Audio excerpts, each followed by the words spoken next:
তোমরা কি কখনো আয়নার দিকে একভাবে তাকিয়ে থেকেছো? একটা এক্সপেরিমেন্টে আমি এই বিষয়ে পড়ছিলাম। সেখানে লেখা ছিল, যদি একজন মানুষ অন্ধকার ঘরে একভাবে আয়নার দিকে তাকিয়ে থাকে মোটামুটি 10 মিনিট, তাহলে তার মস্তিষ্ক বাস্তবতা ও কল্পনার মধ্যে পার্থক্য করতে পারে না। আমি প্রথমে বিশ্বাস করিনি, তাই আমি নিজেই চেষ্টা করলাম। রাত 12টার সময় ঘর অন্ধকার করে আয়নার দিকে তাকিয়ে আমি নিজেই নিজেকে দেখলাম।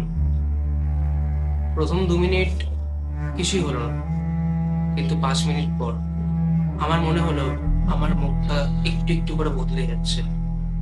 আমি নিজেকে বোঝালাম যে এটা আমার মনের ভুল। কিন্তু তারপর আমি লক্ষ্য করি, আয়নায় থাকা আমি আমার তুলনায় বেশি হাসছি, কিন্তু আমি হাসছিলাম না। তবু আয়নায় থাকা মানুষটার হাসি আমার তুলনায় অনেকটাই বেশি। 1 সেকেন্ড, 2 সেকেন্ড, তারপর আবার সব স্বাভাবিক। আমি ভয় পেয়ে গেলাম। নিজেকে বোঝাচ্ছিলাম এটা পুরোটাই মাইন্ড গেম। আমি উঠে চলে যেতে চাই।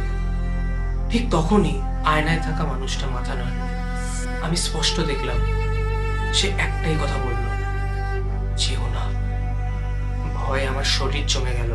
ঠিক তখনই আমি লাইটটা জ্বালালাম আর সব স্বাভাবিক। আয়নায় শুধু আমার প্রতিচ্ছবি। ফাইনালি আমি স্বস্তির নিঃশ্বাস ফেললাম। হয়তো সবই ক্লান্তি ছিল, কিংবা হয়তো সবই কল্পনা। তার পরের দিন সকালে আমি যখন ঘুম থেকে উঠলাম, দেখলাম আয়নার উপর একটা বাক্য লেখা আছে। স্পষ্ট দেখা যাচ্ছে সেখানে লেখা, আজ রাতে আবার দেখা হবে।